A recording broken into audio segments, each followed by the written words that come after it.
Hello friends, welcome back to motor edified. मैं हूं आपका होस्ट और दोस्त अरिंदम घोष और एक बार फिर मैं आप लोगों के लिए एक ज़बरदस्त राइड कंपैरिजन के साथ हाजिर हूं। और आज हम लोग राइड कंपेयर करने वाले हैं all new 2025 Honda C B 125 Hornet को with its toughest competitor, that is 2025 Bajaj Pulsar NS 125। दोनों 125 सीसी की ऑफरिंग है। यहाँ बजाज है, यहाँ पर होंडा है। दोनों में कुछ चीज़ आप लोगों को बिल्कुल सिमिलर दिखेगा, लेकिन प्राइस के साथ कुछ चीज़ आप लोगों को यहाँ पर डिफरेंट भी दिखेगा। तो यहीं पर एक डाउट है कि क्योंकि दोनों 125 सीसी की है, तो फिर खरीदना कौन सा सही होगा, हॉर्नेट या फिर यहाँ पर एनएस। यही जो डाउट है आज हम लोग यहाँ पर क्लियर करने की कोशिश करेंगे। बताऊंगा मैं आप लोगों को दोनों ही बाइक में आप लोगों को चीजें मिल क्या रही है, including feature, specification, price, mileage and ride experience, so that video के एंड तक आप लोगों को समझने में एक आसानी हो सके कि आप लोगों के लिए एनएस खरीदना सही हो सकता है या फिर यहाँ पर सीबी 125 हॉर्नेट। आगे बढ़ने से पहले very special thanks to Iqbal automobile Chapra and Sajib automobile Chapra for providing me this bikes, ताकि मैं आप लोगों तक यहाँ पर ये कंपैरिजन पहुंचा सकूं। वेस्ट बंगाल के कृष्णनगर, चापड़ा या फिर आसपास के साइड में अगर आप रहते हैं, कोई भी आप यहाँ पर बजाज या फिर आप होंडा की प्रोडक्ट खरीदना चाहते हैं, शोरूम को आप लोग डेफिनेटली कॉन्टैक्ट कर सकते हैं। डिटेल्स ऑलरेडी आप लोगों ने अपने स्क्रीन पर देख ली है। तो चलिए दोस्तों स्टार्ट करते हैं। अब दोस्तों राइड कंपैरिजन पे जाने से पहले दोनों बाइक की छोटी सी एक वॉक अराउंड शेयर करना चाहूंगा, ताकि जो की डिफरेंसेस है वो मैं आप लोगों तक पहुंचा सकूं। अगर आप लोग देख रहे हैं कलर, तो दोनों ही बाइक में आप लोग को यहाँ पर 4 कलर वेरिएंट जो है ये आप लोग को मिल जाएगा। प्राइस अगर आप लोग देख रहे हैं तो मोटा-मोटा आप लोग एनएस में करीबन 5 से 6,000 रुपए तक ज़्यादा पे करेंगे। लेकिन ये जो ज़्यादा पे कर रहे हैं कितना जस्टिफाइड है, ये आगे हम लोग समझने की कोशिश करेंगे। और ये 18% जीएसटी, 28% जीएसटी, क्या ये मामला, इसके बारे में हम लोग आगे बिल्कुल बात करेंगे। लेकिन उससे पहले समझ लेते हैं दोनों ही बाइक में यहाँ पर हमें चीज़ें मिल क्या कर रहा है। अगर आप लोग यहाँ पर सीबी 120 में हॉर्नेट में देख रहे हैं, तो यहाँ पर भी ये पूरा का पूरा जो एलईडी लाइट सेटअप है ये आप लोग को यहाँ पर दिख रहा है। और एनएस में भी अगर आप लोग देख रहे हैं 125 में, यहाँ पर भी ऑल एलईडी हेडलैम्प का जो सेटअप है ये आप लोगों को दिख जाएगा। लेकिन अगर यहाँ पर आप हैंडलिंग के हिसाब से अगर आप सस्पेंशन देख रहे हैं, तो यहाँ पर आप लोगों को सीवी 120 हॉर्नेट में यूएसडी दिख रहा है, लेकिन यहाँ पर आप लोगों को टेलीस्कोपिक फोक दिखेगा। आगे अगर आप लोग यहाँ पर ये मडगार्ड देख रहे हैं, फाइबर का है। इनफैक्ट अगर आप लोग टायर देख रहे हैं, तो सीवी 125 हॉर्नेट में 80/100 सेक्शन का tyre with 17 inches of alloy wheel जो है ये आप लोगों को मिल जाएगा। लेकिन टायर एनएस में आप लोगों को हल्का सा बेहतर मिलेगा। यहाँ पर आप लोगों को 90/90 सेक्शन का मिल रहा है। इनफैक्ट 17 इंचेस की अलॉय व्हील यहाँ पर भी आप लोगों को मिल जाएगा। अब अगर आप लोग यहाँ पर सेफ्टी देख रहे हैं, तो दोनों ही बाइक में आप लोगों को यहाँ पर जो एबीएस है फ्रंट ब्रेक में आप लोगों को ये बिल्कुल मिलेगा। लेकिन अगर आप लोग यहाँ पर ब्रेकिंग देख रहे हैं, तो सीबी 125 हॉर्नेट पे यहाँ पर आप लोगों को 240 mm का ये जो पेट्रोल डिजाइन वाला डिस्क है ये मिलेगा। लेकिन अगर आप लोग यहाँ पर एनएस में देखेंगे, तो वहाँ पर 260 mm का जो ब्रेक डिस्क है ये आप लोगों को बिल्कुल मिलेगा। लेकिन अगर आप लोग यहाँ पर इंजन देख रहे हैं, तो यहाँ पर हॉर्नेट में एसपी 125 वाला ही इंजन है। 123.9 CC single cylinder air cool filleted engine आपको मिलेगा। लेकिन एसपी से पावर टॉर्क में आप लोगों को हल्का सा डिफरेंस जो है वो बिल्कुल समझ में आने वाला है। यहाँ पर आप लोगों को 11.1 पीएस तक का पावर, 11.2 न्यूटन मीटर टॉर्क के साथ आप लोगों को बिल्कुल यहाँ पर मिलेगा। 5 स्पीड गियर बॉक्स है, 1 डाउन 4 अप। बाकी दोस्तों अब अगर मैं इंजन आप लोग NS 125 की बताऊं, तो यहाँ पर एक चीज खास है, ये जो किकस्टार्ट है कंपनी ने अभी तक यहाँ से हटाया नहीं है। बाकी यहाँ पर भी 125 CC single cylinder air cool filleted engine ही आप लोगों को मिल जाएगा। बाकी पावर यहाँ पर आप लोगों को ज्यादा बिल्कुल मिल रहा है, 12 पीएस तक का पावर और हल्का सा टॉर्क कम है। 11 न्यूटन मीटर तक का टॉर्क आप लोगों को यहाँ पर मिल जाएगा। बाकी अगर आप लोग ये इंजन काउल की अगर आप लोग फाइबर देख रहे हैं, तो फाइबर क्वालिटी दोनों में अच्छी है। लेकिन यहाँ पर आप लोगों को ये जो पैकेजिंग है ये थोड़ा सा बेहतर आप लोगों को देखने में मिलेगा। इसके अलावा अगर आप लोग यहाँ पर फुटरेस्ट या फिर ब्रेक लीवर की क्वालिटी वगैरह देख रहे हैं, तो ये आप लोगों को यहाँ पर दोनों में काफी हद तक सिमिलर ही मिल जाएगा। बाकी बात कर रहे हैं यहाँ पर इंजन के बारे में, तो दोनों ही यहाँ पर बाइक की जो एग्जॉस्ट साउंड है वो मैं आप लोगों को सुना दूं। स्टार्ट करते हैं विद सीबी 125 हॉर्नेट।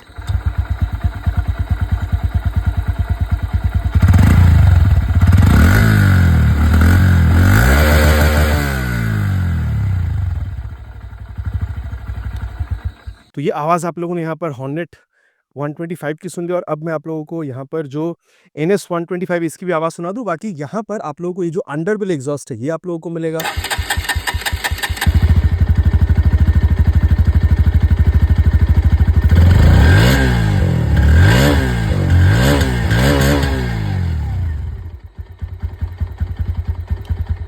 तो यहाँ पर दोनों ही बाइक की जो एग्जॉस्ट साउंड है वो आप लोगों ने सुन लिया। आप लोगों को कौन सी बाइक एग्जॉस्ट साउंड ज़्यादा सही लगी, नीचे आप लोग कमेंट करके बिल्कुल बताइएगा। बाकी अगर आप लोग यहाँ पर रियर में टेल लैम्प देख रहे हैं, तो दोनों में आप लोगों को एलईडी टेल लैम्प का जो सेटअप है ये आप लोगों को मिल जाएगा। इनफैक्ट एनएस में आप लोगों को एक चीज़ और थोड़ा सा खास मिलेगा, वो जो टायर है अगर ये आप लोगों को मिल रहा है, जो यहाँ पर आप लोगों को ये सीबी 125 हॉर्नेट में देखने मिल नहीं रहा है।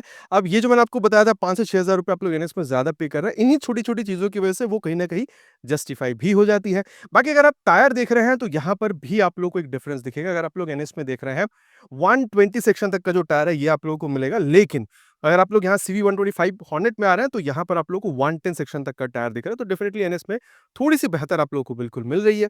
साथ ही अगर आप लोग देख रहे हैं तो 130 mm तक का जो ड्रम ब्रेक है ये आप लोगों को दोनों में दिखेगा, लेकिन एनएस में आप लोगों को यहाँ पर ये जो आरएलपी सेंसर है, rear wheel lift off production, ये भी आप लोगों को मिल जाता है। इसके अलावा अगर आप लोग देख रहे हैं दोनों में ही आप लोगों को ये जो एडजस्टेबल मोनोशॉक सस्पेंशन का सेटअप है ये आपको मिलेगा, लेकिन एनएस में खास क्या है, यहाँ पर आप लोगों को ये नाइट्रॉक्स जो गैस चार्ज वाली चीज है वो आप लोगों को यहाँ पर एनएस 125 में बिल्कुल देखने में मिलेगा। अब अगर आप लोग इसकी साइड पोर्शन से देख रहे हैं तो दोनों में ही आप लोगों को यहाँ पर जो ओपन चेन सिस्टम है ये आप लोगों को यहाँ पर बिल्कुल मिलेगा। बाकी देखिए साड़ी गार्ड आप लोगों को यहाँ पर आप कह सकते हैं सीवी 125 हॉर्नेट में दिख रहा है। अब यहाँ पर अभी के लिए इसको यहाँ पर लगाया नहीं गया, लेकिन एनएस 125 में भी आप लोगों को जो साड़ी गार्ड है वो काफी बेहतर वाला मिलता है। इनफैक्ट वहां पर आप लोगों को जो लेडीज फुटरेस्ट है वो भी देखने को मिल जाता है। तो ये भी एक प्लस पॉइंट है अगर आप लोग देख रहे हैं एनएस 125 के पास। इसके अलावा दोनों में ही आप लोगों को ये जो मेन स्टैंड है, side stand with side stand cut off sensor, 1 down 4 up, ये आप लोगों को यहाँ पर दोनों ही बाइक में मिल जाएगा। बाकी अगर आप लोग सीट हाइट देख रहे हैं तो यहाँ पर थोड़ा सा फर्क आपको मिलेगा। सीवी 125 हॉर्नेट में 780 से 790 के बीच में आप लोगों को देखने में मिलेगा, लेकिन यहाँ पर थोड़ी सी ज्यादा है, 805 mm तक की है। तो अगर आपकी हाइट अराउंड 5 तक की है तो सीवी 120 हॉर्नेट सही रहेगा, लेकिन अगर आपकी हाइट अराउंड 5, 6, 7 तक है तो एनएस 120 आप लोगों के लिए सही रह सकता है। इसके अलावा अगर आप देख रहे हैं तो सीट दोनों में ही आप लोगों को यहाँ पर जो स्प्लिट है ये आप लोगों को मिलेगा, लेकिन रियर अगर आप लोग ये पिलियन सीट देख रहे हैं तो एनएस में आप लोगों को थोड़ा सा ये ज्यादा आप लंबा देखने को मिलेगा अगर आप कंपेयर कर रहे हैं यहाँ पर सीवी 125 हॉर्नेट के मुकाबले।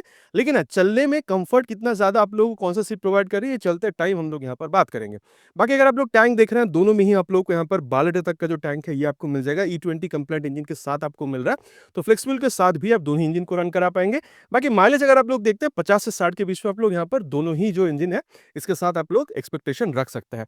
बाकी अगर आप लोग ग्राउंड क्लियरेंस देख रहे हैं यहाँ पर 166 mm की है, लेकिन एनएस में थोड़ी ज्यादा आपको मिलेगा, 180 mm तक का आपको मिल जाएगा। बाकी वेट अगर आप लोग देख रहे हैं तो यहाँ पर आपको फर्क दिखेगा। आप लोगों को सीवी 125 हॉर्नेट में 124 किलोग्राम दिख रहा है, लेकिन एनएस 125 में ये 144 किलोग्राम है। तो आप कह सकते हैं यहाँ पर 20 केजी तक ये आप लोग यहाँ पर भारी दिख रहा है। लेकिन अगर आप लोग यहाँ पर हैंडल बार देख रहे हैं तो ये आप लोगों को clip on handle bar offer कर रही है कंपनी, और यहाँ पर ये नॉर्मल हैंडल बार है। जैसे मैंने आपको कहा था ये क्लिप ऑन वगैरह अगर आप देखते हैं तो यहाँ पर थोड़ी सी प्राइस इंक्रीज होती है, तो ये जो 5,000 रुपये आप ज्यादा पे करें यहाँ पर भी कहीं ना कहीं धीरे धीरे करके जस्टिफाई करती है। अब अगर आप लोग देख रहे हैं तो यहाँ पर आप लोग को ये high beam low beam pass out का जो स्विच है ये आपको मिल जाएगा, और टॉगल करने के लिए यहाँ पर ये जो एम का बटन है, क्योंकि ये ब्लूटूथ एनेबल मीटर कंसोल है, और यहाँ पर ये एम का बटन आपको मिल रहा है यहाँ पर इसको टॉगल करने के लिए। देन आप लोगों को ये जो टच सिग्नल है ये मिल रहा है, और हॉर्न में आपको काफी लाउड यहाँ पर मिलेगा।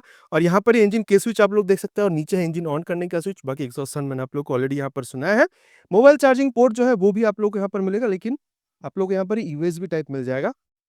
यहाँ पर अगर आप लोग देख रहे हैं तो एक बार अगर मैं यहाँ पर ऑफ करके ऑन करूँ, डिजिटल ब्लूटूथ इनेबल्ड है, लेकिन यहाँ पर आप लोग नेविगेशन जो है ये आप लोग इस्तेमाल नहीं कर पाएंगे, लेकिन कॉल एसएमएस अलर्ट आप लोग यूज कर पाएंगे अगर आप लोग बजाज की राइड कनेक्ट ऐप को मोबाइल में डाउनलोड इंस्टॉल करके थ्रू ब्लूटूथ अगर आप लोग मोबाइल के साथ अगर आप लोग इसको जोड़ते हैं तो। इसके अलावा speedo odo tacho gear position sensor ये सारी चीज़ें आप लोगों को यहाँ पर बिल्कुल देखने मिल जाता है। मोटर सेट का बटन भी है यहाँ पर, ये आप कह सकते हैं ट्रिप वगैरह अगर आप लोग एडजस्ट करना चाहते हैं तो। अब अगर मैं आप लोगों को यहाँ पर ये होंडा सीबी 125 हॉर्नेट के बारे में बताऊं तो हैंडल बार यहाँ पर आप लोग को नॉर्मल मिलेगा, ऑलरेडी मैंने बताया है। हाबी लोविंग पासवर्ड के लिए स्विच यहाँ पर मिल रहा है, टॉगल करने के लिए यहाँ पर ये सारे स्विचेस आपको मिलेगी। बाकी दोस्तों यहाँ पर ये ब्लूटूथ एनेबल्ड है, डिजिटल है, साथ ही यहाँ पर आप लोग को टर्न बटन नेविगेशन मतलब कॉल एसएमएस तो आप लोग को वहां भी मिल रहा था, लेकिन यहाँ पर नेविगेशन और म्यूजिक ये दो चीज आप लोग यहाँ पर एक्स्ट्रा देखने में मिलेगा। ठीक है, इसके अलावा अगर आप लोग देख रहे हैं तो ये टर्न सिग्नल और हॉर्न मैं कहूँगा एनएस में थोड़ा सा बेहतर आपको मिलेगा। यहाँ पर आप लोगों को किल स्विच और स्टार्ट स्विच दोनों आप लोगों को यहाँ पर बिल्कुल मिल रहा है। बाकी ये चीज़ आप लोगों को एनएस में भी देखने में मिल जाएगी। इसके अलावा अगर आप लोग यहाँ पर इसकी मिरर देख रहे हैं, दोनों ही काफ़ी स्पोर्टी और स्टाइलिश है। अब चलते हुए आगे इसके बारे में बात करेंगे कि दोनों में रियर व्यू आप लोगों को कितना बेहतर देखने को मिलता है। और अब बात करते हैं मुद्दे के बारे में कि आप लोगों को प्राइस कितना पे करना होगा। अब देखिए, अगर आप लोग 28% जीएसटी पहले देख रहे थे तो यहाँ पर आप लोग अप्रोक्सीमेटली 1,39,000 तक NS 125 में पे कर रहे थे, लेकिन अभी अगर आप लोग देख रहे हैं तो 1,29,690 रुपीज तक आप लोग यहाँ पर पे कर रहे हैं, लेकिन 5 से 6,000 रुपए ज्यादा। अभी अगर मैं आप लोगों को पहले 28% की बता देता हूँ बात, आप लोग यहाँ पर करीबन 1,34,000 पे कर रहे थे 28% जीएसटी के साथ, लेकिन जैसे ही 18% जीएसटी तक आ रहा है तो यहाँ पर आप लोगों को 24,000 तक आप लोगों को यहाँ पर पे करना होगा। तो वही अगर आप लोग देख रहे हैं चाहे 28 हो चाहे 18, 5 से 6,000 तक का प्राइस आप लोगों को गैप मिल रहा है। एनएस में आप लोग ज़्यादा पे कर रहे हैं, लेकिन एनएस में चीज़ आप लोगों को मिल क्या-क्या रहा है, जो आप लोग प्राइस ज़्यादा पे कर रहे हैं इसकी वजह से, वो भी मैंने आप लोग को यहाँ पर बता दिया है। अब चलते वक़्त यहाँ पर कितना आप लोगों को डिफरेंस फ़ील हो सकता है दोनों बाइक में, चलिए उसके बारे में भी बात कर लेते हैं।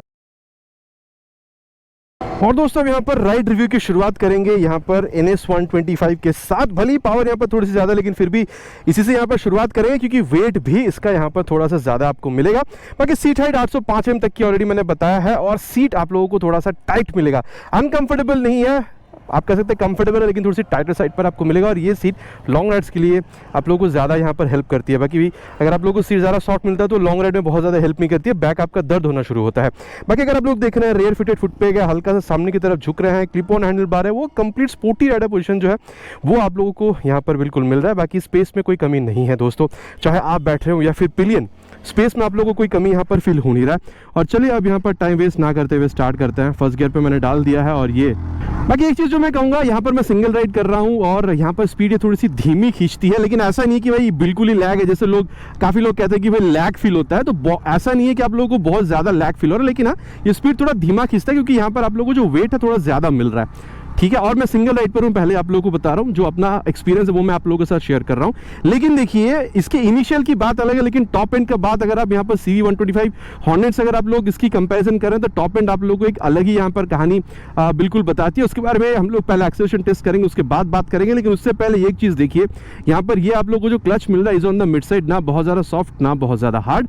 और जो मैं कहूँगा, मैंने ऑलरेडी आप लोगों से यहाँ पर कही हुई है कि थोड़ा सा आप झुक कर बैठ रहे हैं, क्लिप ऑन हैंडल बार है, तो वो स्पोर्टी राइडर पोजीशन आप लोग को यहाँ पर मिल ही रहा है। साथ ही अगर आप लोग यहाँ पर गियर देख रहे हैं तो दोस्तों ये आप लोगों को मक्खन जैसा मिल रहा है, मतलब चाहे आप अप कर रहे हो चाहे आप डाउन शिफ्ट कर रहे हो, मक्खन जैसा शिफ्ट जो है वो यहाँ पर आप लोगों को बिल्कुल मिल रहा है। और अब चलिए यहाँ पर इसकी जो एक्सेलरेशन टेस्ट है उसको कंप्लीट करते हैं, देन यहाँ पर जो परफॉर्मेंस है हम लोग उसके बारे में आगे बात करते हैं। Will start with 3 horns already on first gear, full throttle, cross 60, let's see how far can we go. Crossed 80, crossed 90, on top gear now,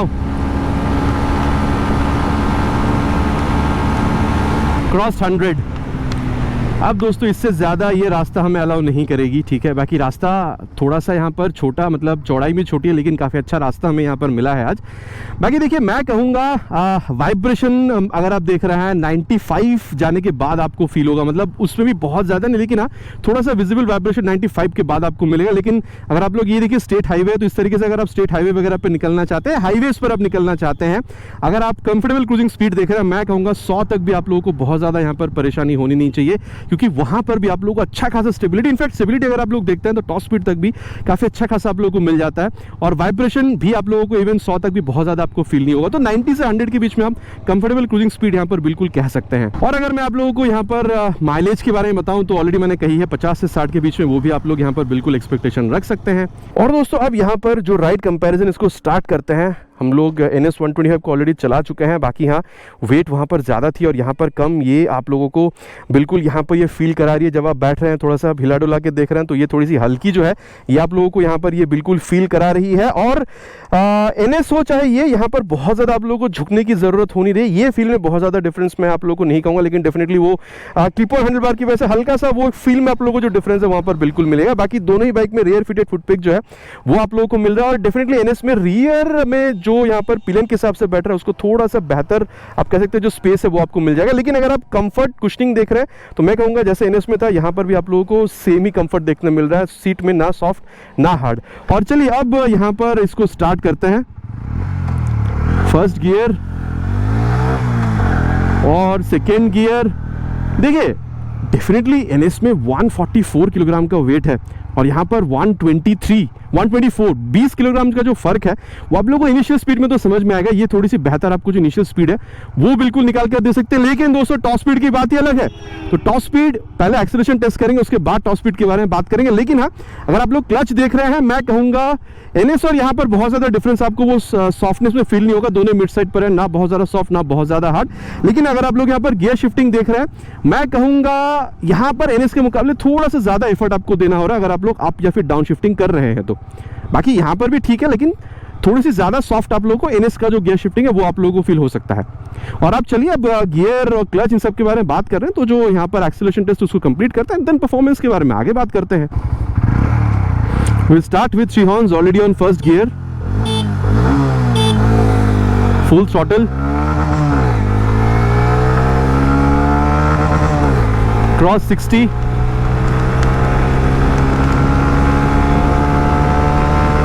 Crossed 80. Crossed 90 as well. Now time for 100. Crossed 100 also. अब देखिए दोस्तों, एक बात तो clearly यहाँ पर कहना पड़ेगा कि अगर आप यहाँ पर इनिशियल देख रहे हैं फिर तो आप लोगों को NS 125 से यहाँ पर आप लोगों को थोड़ा सा बेहतर ही देखने में मिल सकता है, क्योंकि वहाँ पर वेट ज़्यादा है, ठीक है। लेकिन जब आप टॉप स्पीड तक पहुँचेंगे ना, मैं कहूँगा मेरे हिसाब से, अगर मैं आपको बताऊँ, मैंने दोनों का अभी तक ट्रैक रेस तो किया नहीं है, लेकिन मैं अपनी एक्सपीरियंस जो मैं आप लोगों को बता सकता हूँ, हल्का सा टॉप स्पीड जो आप लोगों को एनएस में, हल्का सा नहीं काफ़ी हद तक आप कह सकते हैं कि एनएस में आप लोगों को टॉप स्पीड जो है बेहतर देखने को मिल सकता है। बाकी अगर स्टेबिलिटी की बात करी जाए दोस्तों, दोनों ही बाइक में आप लोगों को काफ़ी अच्छा खासा मिल जाएगा। और अगर आप लोग माइलेज देख रहे हैं वो भी आप लोगों को 50 से 60 के बीच में दोनों बाइक में आप लोग एक्सपेक्टेशन रख सकते हैं। और स्टेबिलिटी की अगर बात करी जाए, मैं कहूँगा यहाँ पर भी सही, लेकिन एनएस में क्योंकि वेट है और टायर्स भी थोड़ी सी और चौड़ी, तो थोड़ा सा और बेहतर आप लोगों को वो जो आप कह सकते हैं स्टेबिलिटी का जो फील है वो आप लोगों को दे सकती है। अब अगर आप यहाँ पर वाइब्रेशन देख रहे हैं दोस्तों, स्मूथनेस, तो मैं कहूँगा एनएस हो चाहे यहाँ पर ये वाली CB125 हॉर्नेट, दोनों में काफ़ी हद तक आप लोगों को यहाँ पर सिमिलर ही ये महसूस कराने वाली है आप लोगों को। बाकी अब हम लोग यहाँ पर इसकी जो ब्रेक है उसको भी टेस्ट करेंगे। पहले इसको ले चलेंगे अप्रॉक्स 60 से 70 के बीच, और तब हम लोग यहाँ पर इसकी फ्रंट ब्रेक को टेस्ट करेंगे। ये 68 पे फ्रंट ब्रेक, देखिए पीछे कोई था नहीं, देख कर ही ब्रेक किया है। और 260 mm का डेफिनेटली एक बड़ा सा जो डिस्क है ये आप लोगों को यहाँ पर मिल रहा है, और कहीं ना कहीं आप लोगों को एक बेहतर ब्रेकिंग रिस्पांस जो है बिल्कुल आप लोगों को यहाँ पर मिलेगा। हाँ, अभी ABS फील नहीं हुए, लेकिन डेफिनेटली अगर सिचुएशन आता है तो ABS भी आप लोगों को काम करती हुई नजर आएगी, उस पर आप लोगों को यहाँ पर चिंता या शिकायत होना नहीं चाहिए। फ्रंट ब्रेक आप लोगों को काफ़ी अच्छा खासा ब्रेकिंग रिस्पॉन्स देती है, ये मैं आप लोगों से बिल्कुल यहाँ पर कह सकता हूँ। और अब अगर मैं आप लोगों को रियर ब्रेक के बारे में बताऊँ तो चलिए वो भी एक बार देख लेते हैं। ले चलते हैं इसको 60 के आसपास, और ये 59 पे ले जाके रियर ब्रेक। देखिए यहाँ पर 130 mm का ड्रम ब्रेक आप लोगों को मिल रहा है। मैं कहूँगा आप लोगों को वो प्रोग्रेसिव रिस्पॉन्स ही देती है, जैसे हर बाइक में होता है। यहाँ पर बहुत बेहतर नहीं है और कुछ नीचा भी नहीं है, जैसे आप लोगों को प्रोग्रेसिव नेचर में मिलना चाहिए। जैसे आप रियर ब्रेक पे पैर रखते हैं, हल्का सा स्पीड यहाँ पर स्लो डाउन होती है, वही फील आप लोगों को मिल रहा है। लेकिन बेस्ट ब्रेकिंग होता है अगर मैं रियर के संग बाद प्रोपोर्शनली अगर मैं फ्रंट ब्रेक को यूज़ करूँ, तो वो भी मैं आप लोगों को करके बता दूँ। यूज़ करेंगे इसको अराउंड 70 पे ले जाके 69 पे, ये देखिए 69 पे मैंने यहाँ पर रियर के संग बाद जो फ्रंट ब्रेक है उसको मैंने यूज़ करा है, और ओवरऑल ब्रेकिंग रिस्पांस मेरे हिसाब से दोस्तों आप लोगों को काफ़ी अच्छा खासा यहाँ पर मिल जाता है। यहाँ पर जो वेट थोड़ा सा ज़्यादा 125 सीसी के हिसाब से, ये आप लोगों को यहाँ पर वेट की वजह से ब्रेकिंग में कोई यहाँ पर ऊपर नीचे हो रहा है ऐसा नहीं है। ब्रेकिंग आप लोगों को यहाँ पर अच्छा खासा जो है बिल्कुल देखने में मिल जाता है। और दोस्तों अब यहाँ पर जो ब्रेक है इस बारे में बात करते हैं। सबसे पहले ले चलेंगे इसको 60 के आसपास, एंड देन ये अब देखिए मैं कहूँगा NS में आप लोगों को वेट थोड़ा ज़्यादा मिल रहा था, डिस्क साइज भी थोड़ी ज़्यादा है, लेकिन देखिए वहाँ पर भी काफ़ी बढ़िया आप लोगों को ब्रेकिंग मिलेगा। लेकिन क्योंकि यहाँ पर वेट कम है, अब देखिए यहाँ पर वेट कम है तो यहाँ पर डिस्क साइज भी छोटी है, बहुत ज़्यादा डिफरेंस तो मैं नहीं कहूँगा, ठीक है। लेकिन हल्की सी यहाँ पर जो वेट कम है इसका फायदा इसको मिल सकता है, तो हल्की सी आप मतलब आप कह सकते हैं हल्का सा बेहतर ब्रेकिंग रिस्पॉन्स आप लोगों को फ्रंट में यहाँ पर देखने को मिल सकता है। और वहीं अगर मैं रियर ब्रेक की बात करूँ तो रियर को एक बार प्रेस करते हैं 50 के ऊपर ले जाके, और ये 54 पे रियर ब्रेक। अब देखिए यहाँ पर तो दोनों बाइक में सिमिलर सेटअप है 130 mm तक का, और प्रोग्रेसिव नेचर की यहाँ पर भी आपको मिल रहा है ना बहुत ज़्यादा मतलब वही जैसे आप हर बाइक में मैं कहता हूँ, जैसे आप रियर ब्रेक प्रेस कर रहे हैं हल्का सा स्पीड स्लो डाउन हो जा रही है, वही फील आप लोगों को यहाँ पर मिल रहा है। तो यहाँ पर मैं कहूँगा आप NS देख रहे हो या फिर यहाँ पर ये CB125 हॉर्नेट, दोनों में काफ़ी हद तक सिमिलर मिलेगा। लेकिन बेस्ट ब्रेकिंग होता है रियर के संग बाद फ्रंट, तो उसको भी एक बार प्रेस करते हैं 50 के ऊपर ले जाकर, और 57 पे रियर विथ फ्रंट। देखिए दोस्तों मैं तो कहूँगा NS में भी बहुत बढ़िया ब्रेकिंग है, no doubt in that at all. लेकिन यहाँ पर ये जो वेट कम है ना, इसकी वजह से आप कह सकते हैं हल्का सा बेहतर ब्रेकिंग जो है वो आप लोगों को यहाँ पर फील हो सकता है। लेकिन अगेन कहूँगा दोनों बाइक में लाजवाब ब्रेकिंग आप लोगों को मिलेगा। अगर मैं सस्पेंशन के बारे में बात करूं तो आप अगर फ्रंट देख रहे हो या आप रियर देख रहे हो, आप लोगों को देखिए फ्रंट मैं कहूँगा मिड साइड पर है, लेकिन रियर सस्पेंशन जो है वो आप लोगों को थोड़ा सा आप कह सकते हो स्टिफर साइड पर ही मिलेगा। एक बार मैं इस तरीके से नीचे और ऊपर अगर ये देखिए, हाँ स्टिफर साइड पर तो देखिए आप लोगों को मिलेगा, मतलब ये छोटा सा एक वो बॉर्डर था उसी पर से जब मैंने ऊपर नीचे करा तो वो झटका जो हल्का सा वो मुझे यहाँ पर फील हुआ था। तो देखिए ये मतलब पेरीमीटर फ्रेम मिल रहा है। अगर आप लोगों को मोनोशॉक और अगर आप लोगों को सस्पेंशन का सेटअप सही नहीं मिलेगा ना, तो एक जो स्पोर्टी फील है वो आप लोगों को मिलेगा नहीं, ठीक है। तो उस हिसाब से अगर आप देख रहे हैं, हाँ सामने का सस्पेंशन मिड साइड पर है, ना बहुत ज़्यादा सॉफ्ट ना बहुत ज़्यादा हार्ड, लेकिन रियर सस्पेंशन अगर आप लोग देखते हैं तो आप लोगों को थोड़ा सा स्टिफर साइड पर ही मिलेगा। लेकिन इसके मुकाबले CB125 हॉर्नेट में क्या बात आता है वो CB125 हॉर्नेट चलाते हुए हम लोग बिल्कुल बात करेंगे।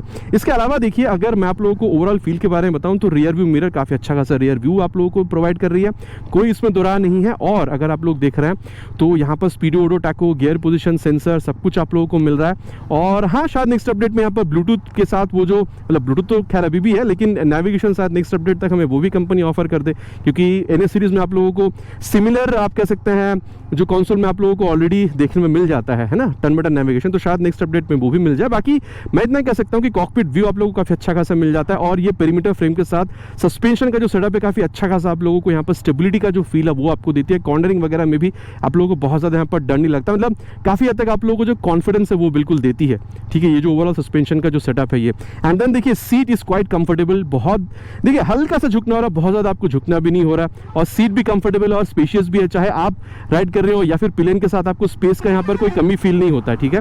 तो मैं कहूँगा देखिए 125 सीसी की बाइक है, अगर आप चाहते हैं इसको डेली राइड के लिए यूज़ करना वो तो आप करेंगे, लेकिन कभी अगर आपका प्लान बना पिलियन के साथ भी अगर आप लोगों को थोड़ा बहुत लॉन्ग राइड पर भी निकलना है, जिस तरीके से ब्रेकिंग है, जिस तरीके से हैंडलिंग आप लोगों को मिल रहा है, मेरे हिसाब से आप थोड़ा बहुत लॉन्ग राइड भी प्लान कर सकते हैं। मेरे हिसाब से आपको प्रॉब्लम होना नहीं चाहिए। और अब अगर मैं आप लोगों को सस्पेंशन के बारे में बताऊं तो डेफिनेटली यहाँ पर आप लोगों को देखिए रियर सस्पेंशन जो है मैं कहूँगा NS वहाँ पर भी आप लोगों को आप कह सकते हैं मोनोशॉक है वो मिल रहा है, यहाँ पर भी आपको मोनोशॉक मिल रहा है, लेकिन यहाँ का मोनोशॉक ना आप लोगों को NS के मुकाबले थोड़ा सा और ज़्यादा स्टिफ मिलेगा। तो दोनों में झटका आप लोगों को मिलेगा, लेकिन यहाँ पर आप लोगों को झटका थोड़ा सा ज़्यादा मिलेगा अगर आप लोग गड्ढों पर जाएंगे। अब अगर आप हाई स्पीड पर है, टॉप स्पीड पर है, स्ट्रेट लाइन स्टेबिलिटी ये आप लोगों को दोनों बाइक में सिमिलर मिलेगा। लेकिन अगर आप लोग कॉर्नरिंग देख रहे हैं, देखिए NS में पेरीमीटर फ्रेम है और सस्पेंशन सेटअप के हिसाब से कॉर्नरिंग वहाँ पर भी काफ़ी खास है, लेकिन यहाँ पर ये जो USD मिल गया है ना इसको, इसकी वजह से आप कह सकते हैं कि यहाँ पर कॉर्नरिंग जो रिस्पॉन्स है, जो कॉन्फिडेंस है आप लोगों को थोड़ा सा और बेहतर मिलेगा। तो ये था अबाउट सस्पेंशन, ठीक है। यहाँ पर अगर आप डेफिनेटली अगर आप फ्रंट सस्पेंशन देख रहे हैं तो NS के मुकाबले यहाँ पर आप लोगों को USD की वजह से आप लोगों को थोड़ा सा और ज़्यादा स्टिफ ही समझ में आने वाला है। और ओवरऑल फील की अगर बात करी जाए दोस्तों, इस तरीके से जब आप खेलने की कोशिश कर रहे हैं तो डेफिनेटली NS के मुकाबले यहाँ पर थोड़ा सा वेट जो है आप लोगों को कम ही फील होगा। 20 किलोग्राम का फर्क है दोस्तों, मतलब छोटा मोटा नहीं है, तो वो फील आप लोगों को यहाँ पर हो रहा है, हल्का आप लोगों को यहाँ पर बिल्कुल फील हो रहा है। लेकिन जैसे मैंने बताया था कि वेट अगर होता है तो वो थोड़ी सी ज़्यादा ग्राउंडेड फील कराती है, थोड़ी सी और ज़्यादा स्टेबिलिटी का फील कराती है, लेकिन यहाँ पर भी स्टेबिलिटी का कोई प्रॉब्लम आपको हो नहीं रहा है। और अगर आप देख रहे हैं रियर व्यू मेरा काफ़ी अच्छा खासा रियर व्यू जो वो यहाँ पर ये बिल्कुल निकाल कर दे रही है, speedo odo tacho gear position sensor, in fact navigation के साथ आप लोगों को म्यूजिक, ये चीज़ यहाँ पर आप लोगों को एक्स्ट्रा भी देखने में मिल जा रहा है। और देखिए मैं आप लोगों को बिल्कुल कहूंगा कि अगर आप लोगों को सिटी राइड करना है, दोनों ही बाइक काफी सही है, लेकिन अगर आपको पिलियन के साथ भी सिटी राइड करना है तो आप लोगों को NS थोड़ा सा बेहतर फील हो सकता है, क्योंकि वहां पर रियर का जो सीट है वो थोड़ा सा और आपको लंबा देखने में मिल जाता है। साथ ही अगर आप लोग देख रहे हैं तो यहाँ पर एक चीज आप लोगों को मैंने ऑलरेडी कहा है खास मिलेगा, जो कॉर्नरिंग एक्सपीरियंस है थोड़ा सा आप लोग NS के मुकाबले बेहतर देखने में मिल सकता है। NS में भी सही है, इसमें थोड़ा सा और बेहतर है।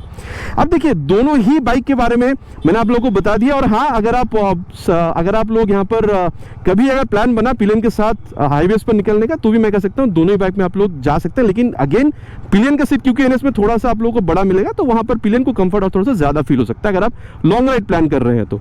बाकी दोस्तों दोनों बाइक के बारे में बात हो चुका है, क्या है नहीं है, चलिए अब चलते हैं कंक्लूजन में बात करते हैं कि ओवरऑल फिर इन दोनों बाइक में आप लोगों के लिए खरीदना कौन सा बेहतर हो सकता है।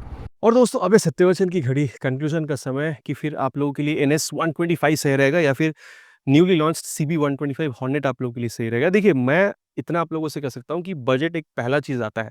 मैं कहूँगा 18% GST के साथ अगर आप देख रहे हैं, तो अगर आपकी बजट अराउंड 1,20,25 के बीच में है, आप चाह रहे हैं होंडा जैसे एक ट्रस्टेबल ब्रांड आपको चाहिए, बाइक 125 सीसी में काफ़ी स्पोर्टी दिखनी चाहिए, माइलेज भी 50-60 के बीच होनी चाहिए, और आप लोगों को हैंडलिंग जो वो बेस्ट चाहिए, आप लोगों को ये USD ये जो चीज़ है ये आप लोगों को चाहिए था, मेरे ख्याल से 1,20,000 से 25,000 के बीच में अगर आप बजट आपकी है, आप लोगों के लिए सीबी 125 हॉर्नेट एक बहुत बढ़िया बाइक रह सकता है, क्योंकि दिखने में सही है, हैंडलिंग अच्छी है, माइलेज भी काफ़ी सही देती है। लेकिन मैं कहूँगा अगर आपकी बजट अराउंड अगर आपको अलाउ कर रही है यहाँ पर 1,25,000 से 30 के बीच में जाने के लिए, आप लोगों को बाइक थोड़ी-सी भारी चाहिए। मैंने प्लस पॉइंट और नेगेटिव दोनों ही बताया कि भारी में क्या चीज़ सही है, क्या चीज़ गलत है। तो उसके बारे में आप लोग अगर वीडियो पूरी देखिए तो आपको बिल्कुल पता चल ही गया होगा। लेकिन मैं कहूँगा अगर हम में से कई लोग ऐसे भी हैं जो थोड़ी-सी भारी बाइक पसंद करते हैं, ठीक है? आपको 125 सीसी की बाइक चाहिए, लेकिन आप लोगों को टॉप स्पीड ज़्यादा चाहिए। पिलियन के साथ बैठ के राइड करने के लिए आप लोगों को सीट थोड़ी और लंबी चाहिए और बिल्ड क्वालिटी भी आप लोगों को थोड़ी-सी और तगड़ी चाहिए, ठीक है? और मैं अगेन कहूँगा टॉप स्पीड आप लोगों को ज़्यादा चाहिए। मेरे ख्याल से आप लोगों के लिए जो एनएस 125 है, आप लोगों के लिए एक बेहतर प्रोडक्ट रह सकता है। बाकी अब आप लोग क्या समझ रहे हैं कि आप लोगों के लिए एनएस 125 सही है या फिर यहाँ पर सीवी 125? कंप्लीटली मैंने डिस्कशन करके आप लोगों को बता दिया है। अब आप लोग अपने क्राइटेरिया वाइज़ कौन-सा खरीदना पसंद करेंगे, एनएस 125 या फिर सीवी 125? नीचे कमेंट में लिखकर बताना नहीं भूलिएगा। इट्स माय रिक्वेस्ट, आशा करता हूँ वीडियो आप लोगों को पसंद आई होगी। अगर आपको पसंद आया है तो प्लीज़ वीडियो में एक लाइक, और चैनल पर अगर आप लोग पहली बार आ रहे हैं तो सब्सक्राइब करके बेल बटन को ऑल पे हिट करना प्लीज़ नहीं भूलिएगा। बहुत जल्द मिलेंगे आप लोगों को चैनल पर इसी तरीके से एक नए वीडियो में बाइक या स्कूटर के साथ। Till then ride safe and जय हिंद।